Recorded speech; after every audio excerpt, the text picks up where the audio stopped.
Hey everyone, Final here. Today, I'll be showing you my quick and easy paint scheme for the new Armageddon Captain with Relic Shield with third company Ultramarines colors.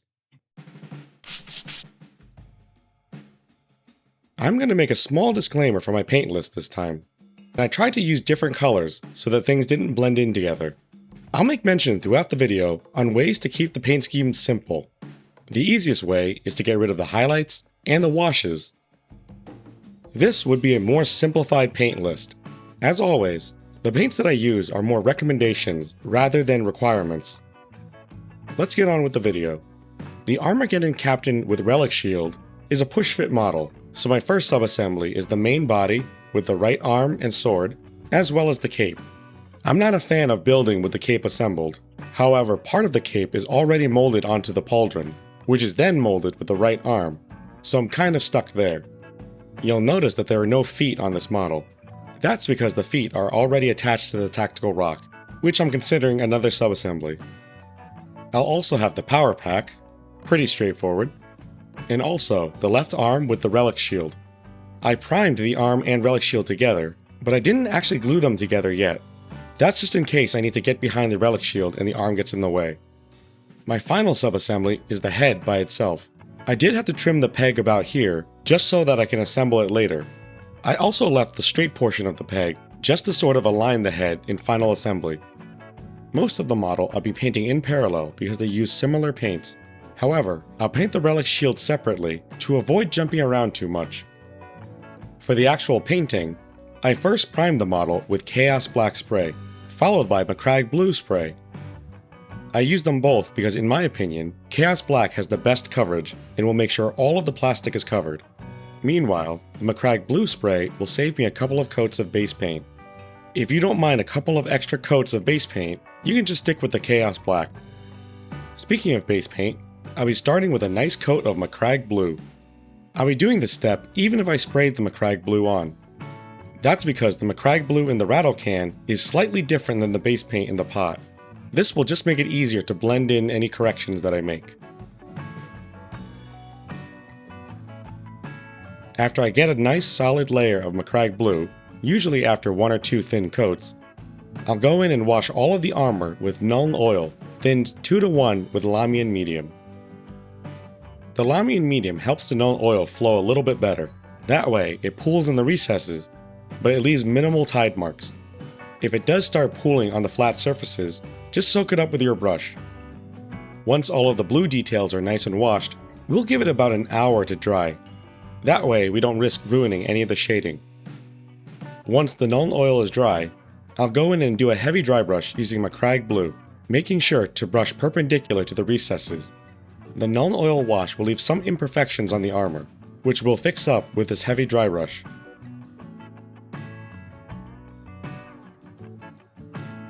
Once I'm done and happy with how the Macragge Blue looks, I'll enhance it a little bit further with a light dry brushing using Calgar Blue, just on the raised edges. This step is really optional, but it's a good way to make certain armor details more prominent.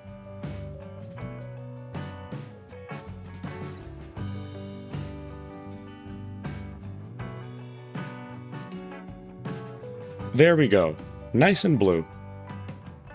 I'm going to focus on the helmet for a little bit. I'll very carefully paint the eye lenses with a white scar, followed by Blood Angel's Red, thinned 2:1 with contrast medium. The previous white scar step will help brighten up the eye lenses. Then, still focusing on the helmet, I'll paint the plume using Gray Sear.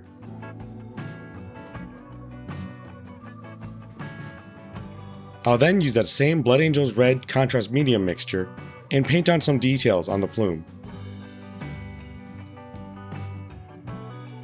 Alright, back to the model as a whole. I'm going to paint the turrets and the belt using Mournfang Brown.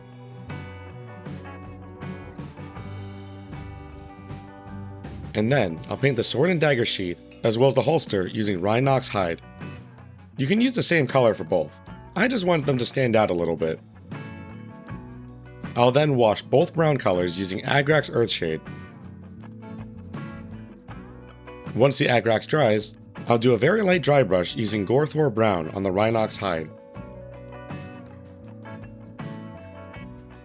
After that, I use Scrag Brown to highlight the Mournfang Brown.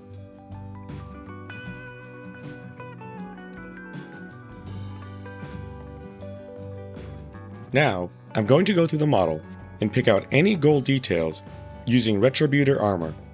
That'll be things like the Aquila, the various accessories,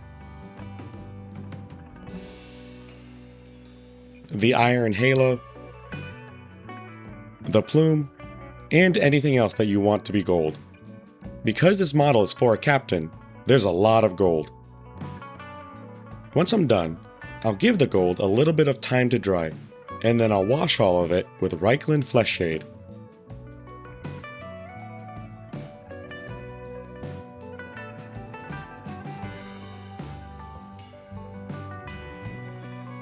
Once the Reikland Flesh Shade dries, I'll dry brush the gold using Retributor armor.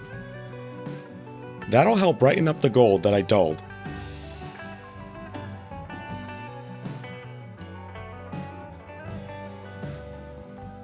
To brighten it even further, once again optional, I'll do a very light dry brush using Liberator Gold.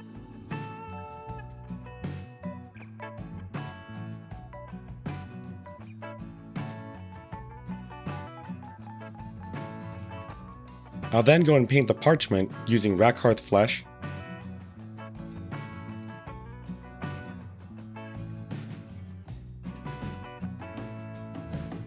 and Khorne Red on the actual seal part of the Purity Seal, as well as on the cords and sword handles. I'll then wash the whole Purity Seal using Agronach's Earthshade thinned 1:1 with Lamian Medium, and I'll wash the rest of the Khorne Red using Nuln Oil.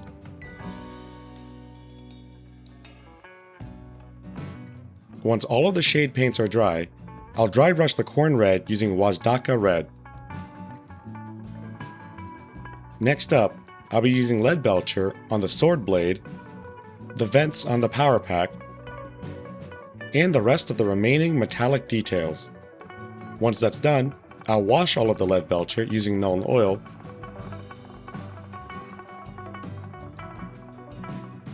and then once the Nuln Oil is dry, I'll do a heavy dry brush using Lead Belcher just to add that metallic shine back. Another optional highlight, but I'll be doing a light dry brush using Stormhost Silver. It looks especially good on the sword edge. While I have Stormhost Silver on my palette, I'll paint the gem on the belt accessory with it. And then to finish up the gem, I'll use Spirit Stone Red. It's a very minor detail, but you could paint this power node using Frostheart, thinned 1:1 with Contrast Medium. Finally, I'll paint the inner armor on the joints using Black Templar. There we go. Now I'm all done with the helmet and the power pack. I'm also mostly done with the main body. You'll notice that I didn't paint up the cape or the trim yet. Because the cape is pretty big, I usually hid it while painting the rest of the parts. Because of that, I like to leave it until the end. It's actually the same story with the trim. Anyway, for the cape, I painted the whole thing using Khorne Red. I'm aiming for a darker red, but if you want something brighter, you can use Mephiston Red instead. I then washed the whole cape using Carroburg Crimson. Once the Carroburg Crimson is all dry, I'll do a very heavy dry brush on the cape using Wazdaka Red. I'll just avoid the deepest valleys on the cape.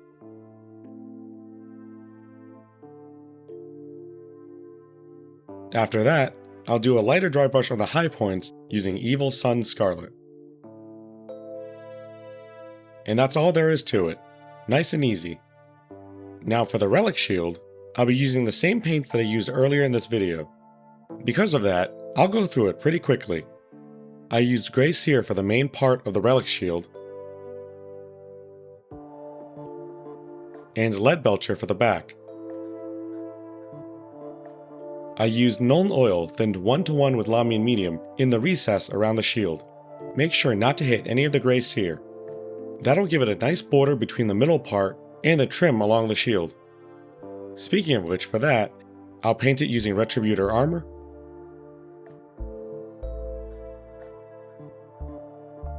Reikland Flesh Shade,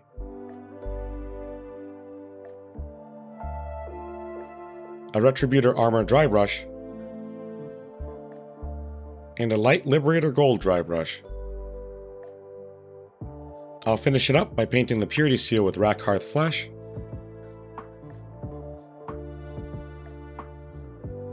Khorne Red, and Agrax Earthshade thinned 1:1 with Lamian Medium. And that's really all there is to it to the Relic Shield. Because I'm going with the third company, I'll be using Mephiston Red, followed by Evil Sun Scarlet for the trim. Of course, you can paint the trim however you like.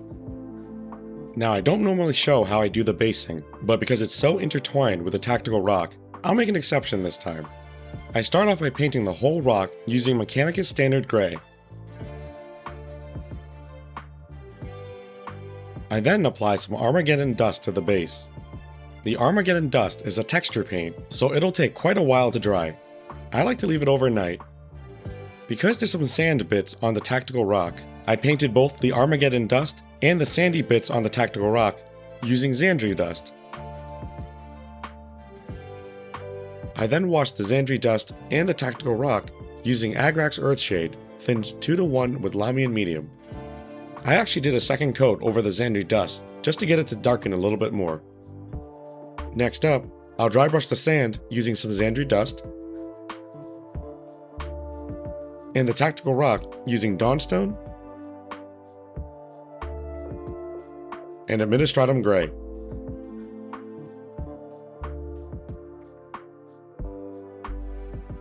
Now for the smaller details, I'll use Rakarth Flesh for the Orc Bone, Lead Belcher for the helmet, Brass Scorpion for the casings, and then regular Agrax Earthshade over the details. After it dries, I'll do a light dry brush over the bone using Rakarth Flesh. Finally, I'll just paint the base rim using Corvus Black. And that's it for my Tactical Rock. After doing a little bit of assembly magic, I get one Ultramarines 3rd Company Captain with Relic Shield from the new Armageddon box. I always have fun painting models, and this one was no exception. I like that the pose is a lot more dynamic than the last Captain with Relic Shield, and I also like that it pairs up with the War Boss nicely.